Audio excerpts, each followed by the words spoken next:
এই খারাপ রাজনীতি, খারাপ অবস্থা থেকে 2 বছর হলে রাজনীতি বাদ দিতেছে।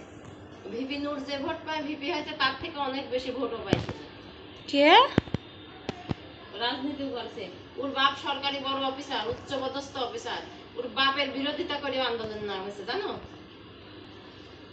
ওর বাপ সরকারি লোক, ওকে করতে দিবে না, আন্দোলন করা যাবে না। ও বাপের বিরোধিতা করে চলে আসে, বাসায় থেকে পলা চলে আসে আন্দোলনের নামে। দেখো এই বছর ইলেকশনে ওই উট দল গঠন করতে যতটুকু সময় লাগবে, আর দেশ সংশোধন করতে যতটুকু সময়, এই সময় পার্টি দেখবে রাজনীতি দিবে, ইলেকশন দিবে, আর ইলেকশনে এই প্রধানমন্ত্রী দেবে, বুঝছো? তাহলে জীবনটাকে গড়ো, সুন্দর করে গড়ো, সত্য আর ন্যায়ের পথে থাকবে, কোনো অবস্থায় কোনো মিথ্যার আশ্রয় নিবে না, এবং খেয়াল রাখবে যে তোমার দ্বারা যেন কোনোদিন কারোর কোনো ক্ষতি না হয়। সে যত টাকা আলাই হোক আর যত যাই হোক, কারোর কথা শোনা যাবে না। এই দেখো হাসিনার কথা শুনি সব লোভে পড়ে ঘুষ টাকা পয়সা খাইছে, খাই আজকে লাভ। হাসিনাও খোঁজ নিচ্ছে না।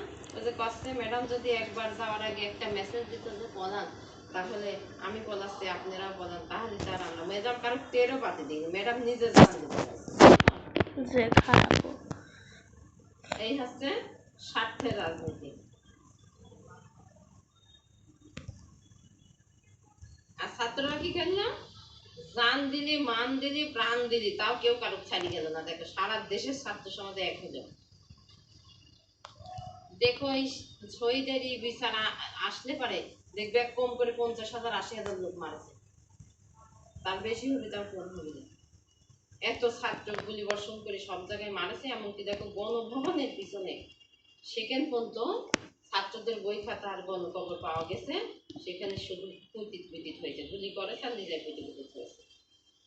তাহলে ভাবো যে কত বড় নাস্তিক আর কত বড় বেঈমান, যে নামাজটা পড়তে দেয় না, কোরআন পড়তে দেয় না, নামাজ পড়তে চাইলে গালিগালাজ। কোন মুসলিম নামাজ পড়তে চাইলে গালিগালাজ করবে? এটা সম্ভব? তাহলে কারা করবে? যারা মুসলিম না, ওই যে ভারতের র বাহিনী দিয়ে এসে আমাদের বাংলাদেশের উপরে এই বছরের পর বছর টর্চন করেছে। তাহলে চিন্তা করে দেখে এরা কি আর এরা কি পারে। এই জন্য প্রশাসনের লোক ওদের ভয় পাইতে, কারণ প্রশাসন জানতো যে এরা এরকম ভাবে